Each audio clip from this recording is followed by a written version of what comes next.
E se anjos fossem animais? Desde o século XIV, a gente aprendeu a imaginar essas criaturas antigas como seres humanos perfeitos com enormes asas. Mas e se ao invés de pessoas aladas, os anjos fossem organismos reais, moldados pelas mesmas regras evolutivas que criaram a natureza da Terra? Do que ele se alimentaria, como ele se defenderia, quais seriam seus limites biológicos e principalmente que tipo de corpo a natureza precisaria criar para sustentar uma criatura com tamanho poder. De microraptores emplumados, a nudibranquios capazes de roubar a estratégia evolutiva das suas próprias presas, hoje eu, o macaco despido, vou te mostrar qual o grupo do reino animal mais se aproxima de um ser com 6 asas, brilho próprio, poder destrutivo e um corpo tão absurdo quanto cósmico. Então bora lá, amigos e amigos da floresta, mas antes de começar, enquanto eu tô entortando esse arame aqui para fazer a estrutura do nosso anjo, deixa eu passar um recadinho bem importante para vocês.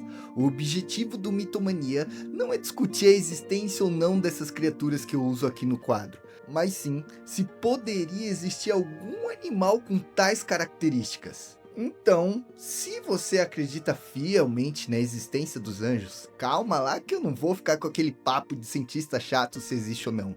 E se você gosta muito da ciência, calma lá também, né, meu amigo? Eu vou usar vários textos bíblicos aqui, mas só para referência para fazer a nossa criatura.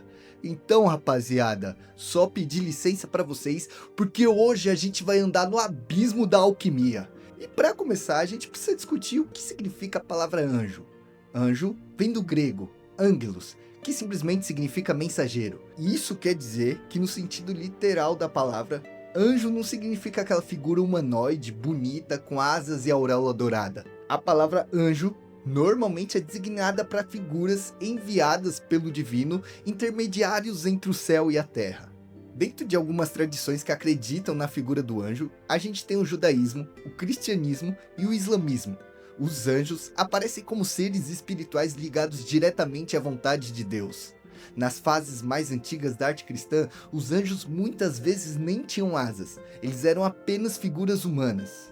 Essa associação dos anjos com figuras aladas, por assim dizer, só ganhou força no século XIV, quando artistas cristãos começaram a adaptar modelos visuais que o mundo greco-romano já conhecia e se identificava. Os modelos mais influentes que inspiram as figuras que hoje a gente conhece como anjo são Nike, ou Vitória, né, a personificação greco-romana da Vitória, e Hermes, o deus mensageiro. Além disso, a gente tem uma convergência cultural gigantesca em cima de figuras aladas. Algumas culturas de povos originários daqui do Brasil adoram também usar as penas como uma figura intermediária entre os dois mundos.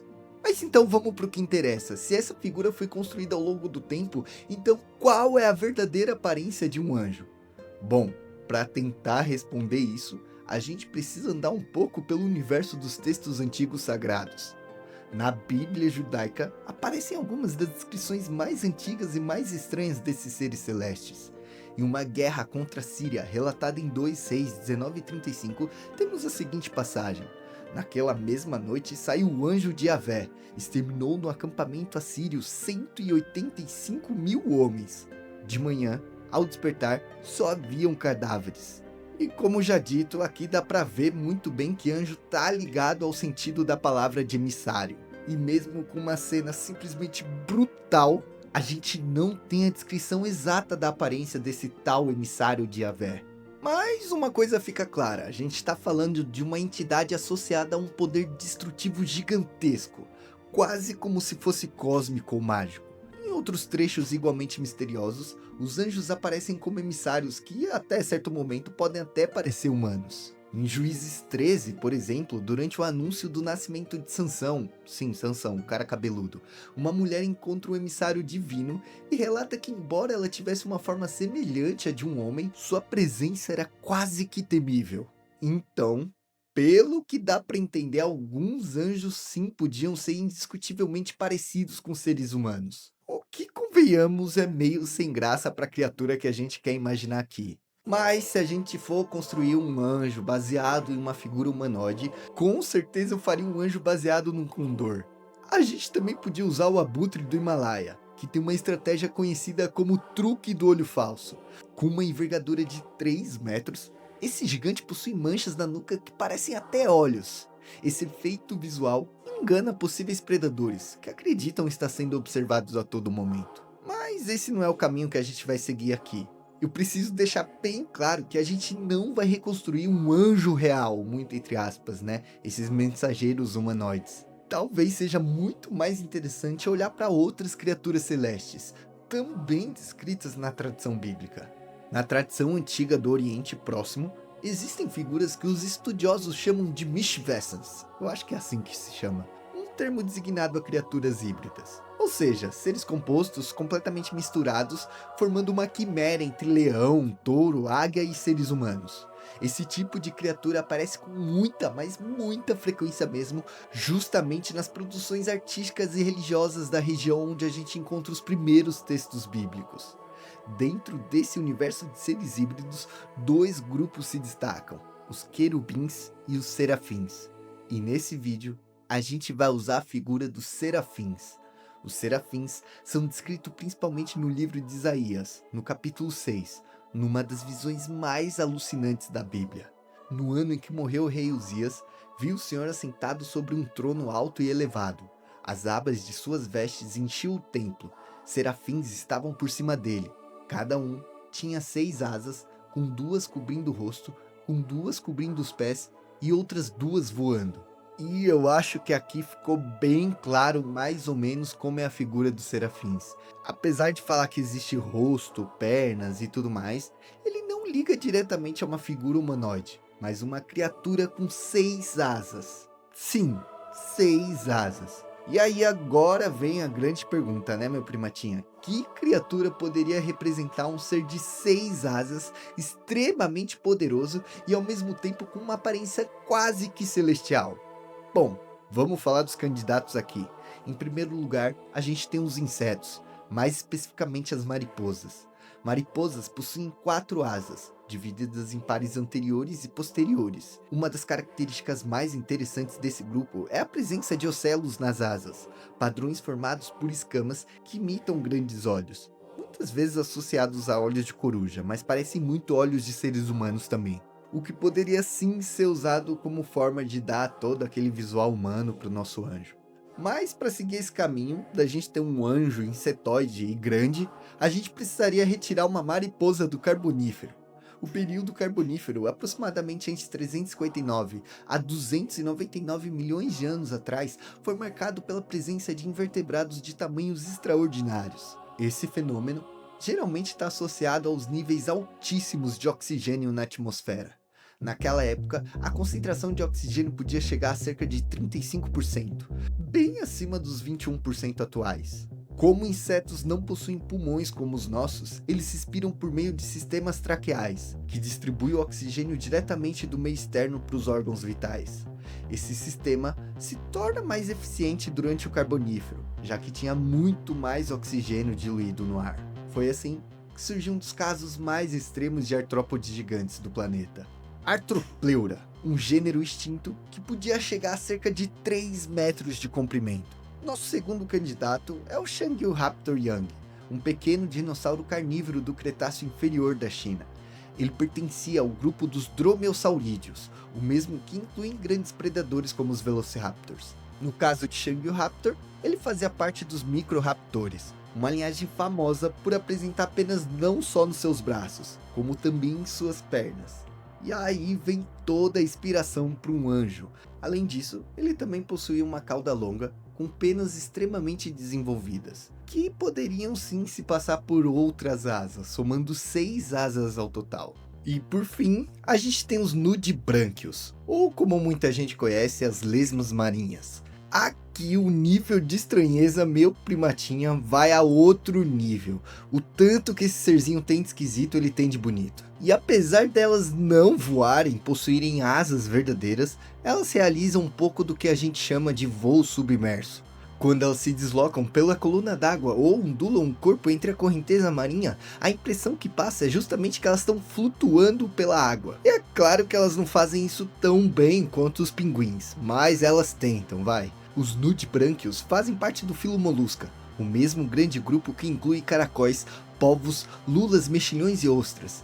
Dentro dos molúsculos, eles pertencem à classe dos gastrópoda, ou seja, são parentes dos caramujos e caracóis. Só que ao contrário deles, ao longo da evolução, muitos acabaram perdendo ou reduzindo drasticamente a concha externa, ficando com um corpo mole completamente exposto ao meio. Inclusive, o próprio nome nudibranquios é de brânquias nuas, porque as brânquias deles ficam expostas. Em outras palavras, são como se fossem caracóis que tivessem abandonado a armadura e investido tudo em uma arma química.